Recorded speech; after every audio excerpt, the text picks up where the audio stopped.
Quando Deus exorta, Ele exorta para a pessoa se unir a Ele. Ele exorta para encorajar a pessoa a deixar o erro, a deixar o pecado e se entregar a Ele. É como, por exemplo, a criança está andando na sala e está tocando lá na tomada. Aí a mãe vê a criança tocando na tomada, então a mãe exorta. Ou seja, a mãe ensina a criança que se ela tocar naquela tomada, ela pode o quê? Pode morrer, dependendo da situação. É muito perigoso. Então, quando Deus vê uma pessoa mentindo, Ele exorta a pessoa a não mentir mais. Ele não humilha na frente de todo mundo. Mas Ele exorta a pessoa a não mentir, porque se ela tocar nessa tomada, nessa mentira, ela está se tornando um mentiroso. Então, essa mentira pode matar a alma dela e separar ela de quem? Quando o casal está namorando, o Espírito Santo exorta o casal a não ter relação antes do casamento. O Espírito Santo exorta, incentivando a pessoa a resistir à tentação e não avançar o sinal vermelho, porque se a pessoa se prostituir, é fornicação, é pecado. Então, o Espírito Santo, ele está sempre exortando a gente, está sempre ensinando a gente, ele está sempre repreendendo a gente. A repreensão na Bíblia, na palavra de Deus, significa exortar com amor, não é exortar com ódio.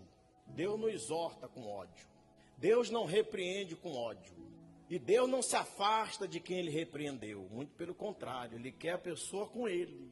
E quando a pessoa ouve a repreensão de Deus, a exortação que o Espírito Santo está lhe dando, e toma a atitude de largar o pecado, então essa pessoa se une a Ele, e ela passa a ser livre do pecado.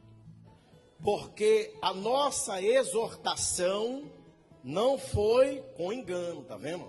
E nem com imundície, nem com fraudulência. Paulo não usou palavras de engano. Paulo pregava a verdade. Ele ensina através dessa epístola aqui. Ele não maltratava. Ele não era grosso. Mas se a pessoa ia gostar ou não, não tinha problema. Mas ele exortava. Ele falava a verdade. Sem engano, sem fraudulência, sem mentira. Tipo assim, ó, se você mentir, você vai para o inferno. Eu não vou te enganar para você se apegar a mim. Ó, se você se prostituir, você vai para o inferno.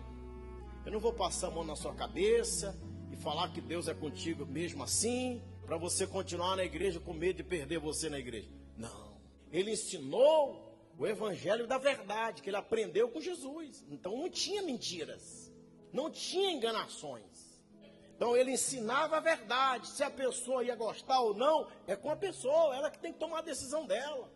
Ela que tem que decidir se ela vai aceitar a repreensão, se ela vai aceitar a correção, a exortação, ou não vai aceitar.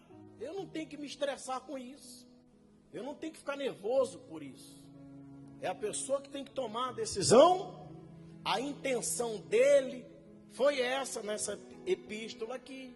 Exortar as pessoas, para que as pessoas entendessem que no pecado elas estariam perdidas. Mas, como fomos aprovados de Deus, para que o evangelho nos fosse o quê? Confiado. Assim o quê? Falamos, quer dizer, eu sei o que eu estou, porque o evangelho foi me confiado. Eu recebi autoridade para isso. Paulo falando. Eu fui aprovado. Eu recebi o Espírito Santo para isso. Não como para agradar o quê? Aos homens, mas a Deus, que prova os nossos o quê?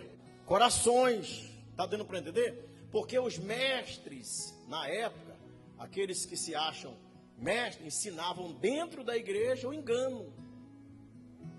Ensinava dentro da igreja a fraudulência, ou seja, a dúvida, levar a dúvida para as pessoas, a divisão. E Paulo vem e fala o seguinte: olha, eu não vou falar para agradar vocês. Eu vou pregar o que vai agradar quem? A Deus, não a vocês. Mas eu quero o bem de vocês. Eu estou exortando vocês para o bem de vocês. Mas eu não posso passar a mão na sua cabeça. Eu não posso te enganar. Eu não posso ser falso. Porque já havia os mestres que pregavam enganações, falsidades. E Paulo chega com a verdade, o evangelho que liberta, que salva, que é o evangelho de Jesus Cristo. Antes, exortai-vos o quê? Uns aos outros. Quantos dias? Então olha para mim, olha para mim. Antes, exortai-vos, quer dizer, eu estou incluído. Quer dizer, eu não posso, olha para mim no olho. Eu não posso pregar uma coisa para você e viver o quê? Outra coisa. Eu não posso falar para você ler a Bíblia e eu não leio. Eu não posso pregar para você jejuar e eu não faço jejum. Eu não posso falar para você não viver no pecado e eu vivo. Eu não posso pregar para você não mentir e eu minto. O próprio Espírito Santo, quando a gente se depara numa situação que é pecado, o Espírito Santo já fala aqui, ó. Já exorta a gente aqui na nossa mente. Para a gente não cometer aquele pecado, para a gente não tomar aquela atitude. Por quê? Por que o Espírito Santo faz isso? Porque quando uma pessoa mente, ela se torna um mentiroso. E o pecado, chamado mentira, vai para onde? Para o inferno. Quando uma pessoa adultera, ela se torna o quê? Fala, um adúltero. E o pecado chamado adultério, vai para onde? Para o inferno. O Espírito Santo nos orienta a não beber, negocinho. Entendeu? Fumar cigarro, cheirar cocaína, drogas, pornografia, seja lá o que for. O Espírito Santo nos orienta a não cair nesse pecado, porque quando a gente cai em pecado, vamos supor que ele é o pecado. Preste atenção, ele é o pecado. Então, se eu minto, então eu me tornei o quê? Um mentiroso. Então, aonde eu for, quem vai comigo? O pecado. Está dando para entender? O pecado da mentira está... Ou seja, o pecado se torna um com o pecador. E quem é que vai para o inferno? O pecado. Se eu estou em pecado, eu vou para onde? Para o inferno. Quando a pessoa comete um adultério, o que acontece? Ela se torna um adúltero. Então, aonde ela vai, ela pode viajar, ela pode passear, pode ir em qualquer lugar, mas quem está com ela? Porque o pecado se torna um com ela. Então, essa pessoa que está perdida. Essa está perdida. Aí vem o Espírito Santo e exorta a pessoa a fazer isso aqui, ó. Seja qual for o pecado, exorta. Quando o Espírito Santo fala para a pessoa se arrepender, quando o Espírito Santo fala para a pessoa se batizar nas águas, ele está exortando, ensinando a pessoa a se converter, a deixar o pecado, a deixar o erro para o seu próprio bem. E quando a pessoa decide deixar o pecado, se arrepender e se batizar nas águas, ela se separa do pecado, ela solta o pecado e fala assim, ó, vai para o inferno sozinho, pecado. Está dando para entender? É só um exemplo. Então o pecado vai para onde? Para o inferno sozinho. Você se separou dele. Você está livre. Você não foi para lá com ele. Então todas as pessoas que estão vivendo em pecado, então essas pessoas se tornam o próprio pecado. Quando a pessoa recebe o Espírito Santo, então ela se torna um com Deus. Então se essa pessoa morrer, ou Jesus voltar, ela vai para onde? Para o céu. Antes exortai-vos uns aos outros, todos os dias, durante o tempo que se chama hoje, para que nenhum de vós se endureça pelo engano de quem? Do pecado. Então a exortação do Espírito Santo é para nos unir, é para nos animar, nos orientar, nos alertar a deixar o erro e se entregar para ele. Porque nos tornamos participantes de Cristo, se retivermos firmemente o princípio da nossa confiança até o fim. Então, assim como nós fazemos todos os dias, nós fazemos várias coisas pelo nosso corpo. Tomamos banho, escovamos os dentes, vamos no banheiro, tomamos café, almoçamos, penteamos o cabelo, tudo pelo corpo. Devemos também fazer pela nossa alma, que é o alimento espiritual. Se a pessoa cuida do corpo, mas não cuida da alma, não adianta.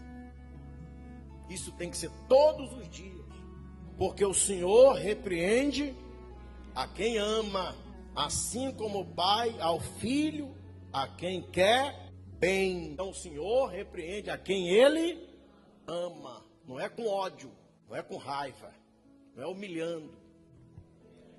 Porque as obras da carne são manifestas, as quais são o quê?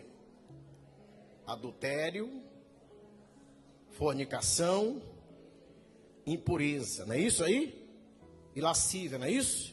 Esse adultério todo mundo sabe, sabe ou não sabe? Fornicação, você sabe que é relação antes do casamento. Impureza, a pessoa não está limpa, não foi lavada pelo sangue do Cordeiro, tem alguma coisa. Então tem que tirar a impureza, ela tem que estar limpa diante de quem? Lascívia, sensual.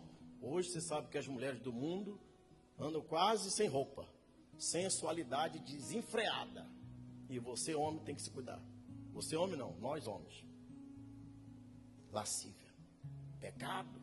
Esse pecado vai para o inferno, isso aqui, ó. Esse pecado aqui, adultério, fornicação, impureza, lascívia, vai para o inferno. Agora, olha o versículo 20, ó. Esse também vai, ó. O que diz aí? Idolatria, que mais? Feitiçaria, que mais? Inimizade, que mais? Contendas, que mais? Ciúmes, iras, peleja, que mais? Dissensões e heresias. Por exemplo, dissensões, discorda de tudo, discorda das coisas de Deus, não respeita as coisas de Deus, cria confusão. E essa heresia interpreta tudo da maneira errada. Olhe para mim, interpreta a palavra de Deus da maneira errada, ou do jeito dela. Esse pecado também vai para o inferno. Continuando, diz o que, gente? Inveja, que mais? Homicídios, bebedices, glutonarias, e coisas semelhantes a estas, como também já antes vos disse, os que cometem tais coisas não herdarão o quê? O reino de Deus. Então, todos esses pecados que está nessa lista aqui vão para onde? Para o inferno. E não quer ir sozinho, né? Quer levar alguém. O que rejeita a instrução, fala aí, menospreza a própria alma. Mas o que escuta a repreensão adquire o quê? Entendimento. O temor do Senhor é a instrução da sabedoria. E precedendo a honra vai o quê? Então a humildade. Quem é humilde pede perdão. A humildade vai à frente abrindo os caminhos. Quem é humilde pede ajuda. Mas quem despreza a exortação, quem despreza a orientação, então está condenando a sua própria alma. Bem-aventurados aqueles que lavam as suas vestiduras aonde? No sangue do Cordeiro, para que tenham direito à árvore da vida e possam entrar onde? Na cidade pelas portas. Agora lê o 15. Ficarão de fora quem? Os cães, os feiticeiros, os adúlteros, homicidas, os idólatras e todo que ama e pratica o quê? Pratica o quê? Posso falar uma coisa? Toda sinceridade? Posso? Pastor, de vez em quando eu solto uma mentirinha. Olhe para mim. De vez em quando eu solto uma mentira. Pastor, de vez em quando eu solto um palavrão. Eu chamo palavrão. Se me apertar, eu solto. Pastor, eu me considero uma pessoa rebelde. Eu me considero uma pessoa orgulhosa. De vez em quando eu solto umas coisas que eu sei que é errado. E eu quero largar isso. Eu quero soltar isso. Eu não quero ir para o inferno. Eu vou aceitar essa exortação do Espírito Santo. Porque diante de uma informação como essa, o que você vai fazer? O que nós vamos fazer? Ó, pastor, de vez em quando eu faço, eu sei que é errado. Então você pode soltar esse pecado, deixa ele para o inferno sozinho. Larga ele.